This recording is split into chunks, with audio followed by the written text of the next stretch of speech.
क्या तुमने कभी सोचा है जब तुम आखिरी सांस ले रहे होंगे तब तुम्हारे आसपास कौन होगा? तुम्हारी फैमिली होगी, तुम्हारे कुछ खास दोस्त होंगे, रिश्तेदारों में भी क्लोज रिलेटिव्स ही रहेंगे, लेकिन एक इंसान और होगा।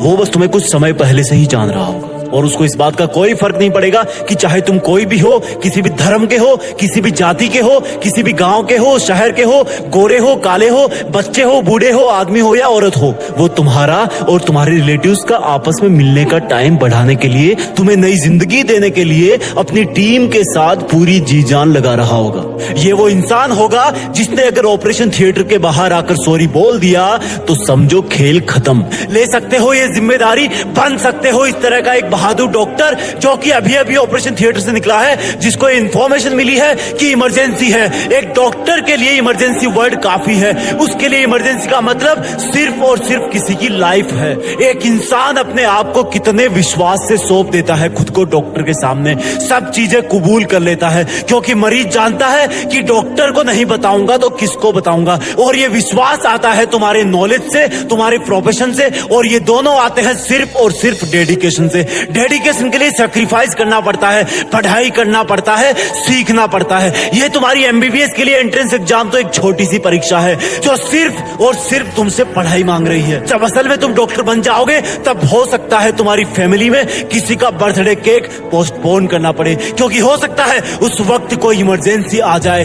उस सैक्रिफाइस के सामने आज के एग्जाम वाले सैक्रिफाइस बहुत छोटे हैं। अभी सिर्फ तुम्हें आलस छोड़ना है, बिना रुके मेहनत करनी है, क्योंकि डॉक्टर की चैलेंजिंग लाइफ में अगर एक बार सर्जरी रूम में घुस गए तो उसको पूरा करके ही बाहर निकलना है, अधूरा नहीं छोड़ना है। और अगर तुम नहीं कर सकते ऐसा तो प्लीज किसी और नौकरी की तैयारी कर लो, क्योंकि डॉक्टर का व्हाइट कोट बेदाग होता है। उसको पहनने का मतलब है कि सामने चाहे कोई भी हो, अगर उसको मेडिकल प्रॉब्लम है तो वो बिना कंडीशन उसकी हेल्प करेगा। ये जो गले में स्टेथोस्कोप होता है वो जिम्मेदारी की माला है। तुम्हारा काम, तुम्हारा प्रोफेशन डायरेक्टली लोगों की लाइफ से जुड़ा हुआ है। आईसीयू के बाहर जो रिलेटिव्स की भीड़ है वो इसी चीज का वेट कर रही होती है कि कब डॉक्टर बाहर आए और बोले कि चिंता मत कीजिए, मरीज खतरे के बाहर है और उसको होश आ गया है। कहां से आती है ये जिम्मेदारी, कहां से आता है लोगों में एक डॉक्टर के प्रति इतना विश्वास? सोचा है कभी? क्योंकि वो मेहनत करते हैं और वही मेहनत तुम्हें अभी करनी है। सोचो ये तुम्हारी नीट की एग्जाम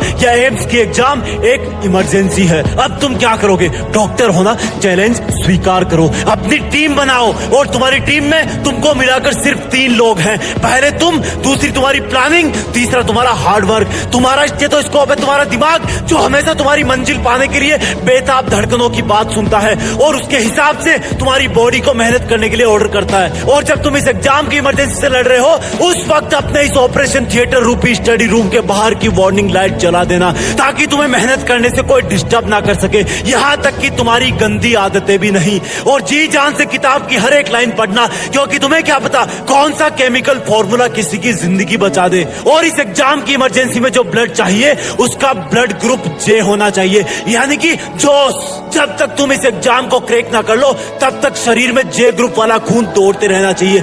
जब तक मिशन पूरा ना हो तब तक क्विट मत करना। तुम्हारी हर एक सेकंड पर एग्जाम के पेशेंट की हर एक सांस चल रही है। इस तरह से तुम डेली मेहनत करना, पढ़ाई को एक इमरजेंसी की तरह लेना। और सुनो, डॉक्टर बन रहे हो ना तुम, तो कभी भी चीजों में डिले मत करो, आलस को लात मारो। यकीन मानो मेरा, तुम्हारा ऑपरेशन सक्सेसफुल हो जाएगा। बड़े होकर एक नेक और काबिल डॉक्टर बनना, क्योंकि दुनिया में ऐसा ट्रस्ट बहुत कम जगह को देखने को मिलता है जैसा मरीज और डॉक्टर का होता है। मरीज बिना कोई सेकंड थॉट लाए वो सब करता